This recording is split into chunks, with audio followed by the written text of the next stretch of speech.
ছাত্রদলের সভাপতি রাকিবকে একজন উপস্থাপিকা প্রশ্ন করলেন যে আপনি কিসে পড়ছেন, মানে আপনার এখনো ছাত্রত্ব আছে কিনা, এটা হচ্ছে তার প্রশ্ন। এর উত্তরে রাকিব বলছেন, ফ্যাসিস্ট আমলে যদি আপনি এ ধরনের প্রশ্ন করতেন।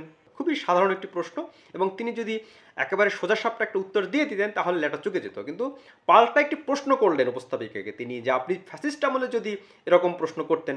মানে এই প্রশ্নের সঙ্গে ফ্যাসিস্ট আমলের কি সম্পর্ক, এটা ঠিক বোঝার মতো বিষয় নয়। এবং এই যে তিনি পাল্টা প্রশ্ন ছুড়ে দিলেন, এটা কিন্তু একটা লজিক্যাল ফ্যালাসি বা কুযুক্তি। মানে আপনাকে যে প্রশ্ন করা হলো সেই প্রশ্নের উত্তর না দিয়ে আপনি অন্যদিকে ডাইভার্ট করে চলে গেলেন। এরকম ঘটনা অনেক সময় দায় এড়ানোর জন্য বিভিন্ন স্বৈরাচারী সরকারের প্রধান বা সেসব সরকারের বড় কর্তা ব্যক্তিরা ব্যবহার করেন।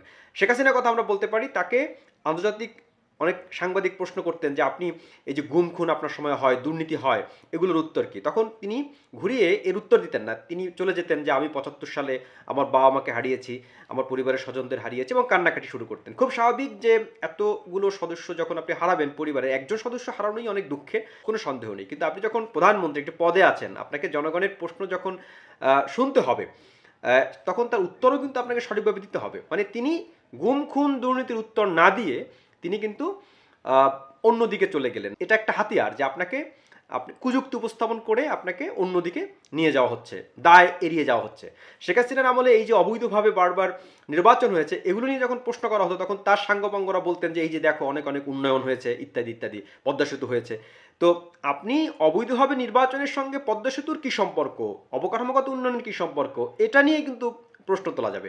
মানে আপনাকে প্রশ্নের উত্তর দিতে হবে একেবারে স্পেসিফিক, খুবই সুনির্দিষ্টভাবে, কিন্তু সেটা হয় না, আপনি আর একদিকে চলে গেলেন। ছাত্রদল সহ বিভিন্ন সংগঠনের যে যারা প্রধান হন, এখানে দেখা যায় অনেক ক্ষেত্রেই অছাত্র বা সাবেকরা হন, বয়স বেশি তাদেরকে দেয়া হয়। এক্ষেত্রে একটা যুক্তি হলো যে সংগঠনের পক্ষ থেকে যে যদি সভাপতি বা সাধারণ সম্পাদক পদে একটু সিনিয়র ব্যক্তিকে দেওয়া হয়, তাহলে জুনিয়ররা মানে নিচের দিকে যারা আছেন তারা একটু মান্য করবেন। আমি ব্যক্তিগতভাবে এই যুক্তির পক্ষে নই, কিন্তু বাংলাদেশের প্রেক্ষাপটে এটা ভাবা হয়। যিনি ছাত্র তিনি ছাত্র দলের বা ছাত্র সংগঠনের প্রধান হবেন, ছাত্র সংগঠন চালাবেন, এটা খুবই স্বাভাবিক বিষয়। এবং যুবলীগ যুবদলের ক্ষেত্রেও এটা আমরা দেখতাম। যুবলীগের একজন চেয়ারম্যান হয়েছিলেন, মানে সর্বোচ্চ নেতা হয়েছিলেন, যার বয়স ছিল ৬০-৬৫ বছর, এবং তিনি বলছেন যুবলীগ মানে যুবকদের সংগঠনের প্রধান তিনি। তো এরকম হাস্যকর ঘটনা বাংলাদেশে ঘটে। মূল ঘটনা হলো যে ছাত্রদলের সভাপতি আসলে এখন আর ছাত্র নেই, তিনি সাবেক হয়ে গেছেন এবং তার বয়স বেশি, তুলনামূলক বেশি।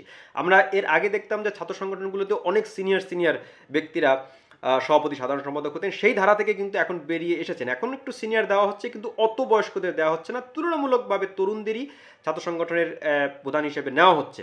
ছাত্রদলের সভাপতি এই প্রশ্নের উত্তরটি খুব হেসেও দিতে পারতেন যে দেখুন, একটি পরিবর্তিত পরিস্থিতিতে আমরা দায়িত্ব নিয়েছি, পরবর্তী সম্মেলনে ছাত্রদের অবশ্যই প্রাধান্য দেওয়া হবে এবং সেভাবেই ছাত্র সংগঠনকে গড়ে তোলা হবে, এবং হেসেই তিনি এটার উত্তর দিতে পারতেন। কিন্তু তিনি খুব সিরিয়াসলি বললেন, ফ্যাসিস্ট আমলে যদি আপনি এই প্রশ্নটি করতেন, মানে আপনাকে অনেক কিন্তু তিক্ত প্রশ্নের মুখোমুখি হতে হবে রাজনীতির মাঠে থাকতে হলে, এবং সে প্রশ্নের উত্তর আপনি যত যথার্থভাবে দিতে পারবেন ততই আপনার জন্য সেটা মঙ্গলজনক। এবং আমি আবারও বলছি যে এই উপস্থাপিকা যে প্রশ্নটি করেছেন এ সংক্রান্ত ভিডিওটি সোশ্যাল মিডিয়া আছে, আপনারা সার্চ দিয়ে দেখে নেবেন। উপস্থাপিকা খুব গভীরভাবে তাকে বিপদে ফেলার জন্য এই প্রশ্নটি করেছেন এমনটি মনে হয়নি, বরং এটার খুব সাধারণ এবং স্বাভাবিক একটা উত্তরই হতে পারত।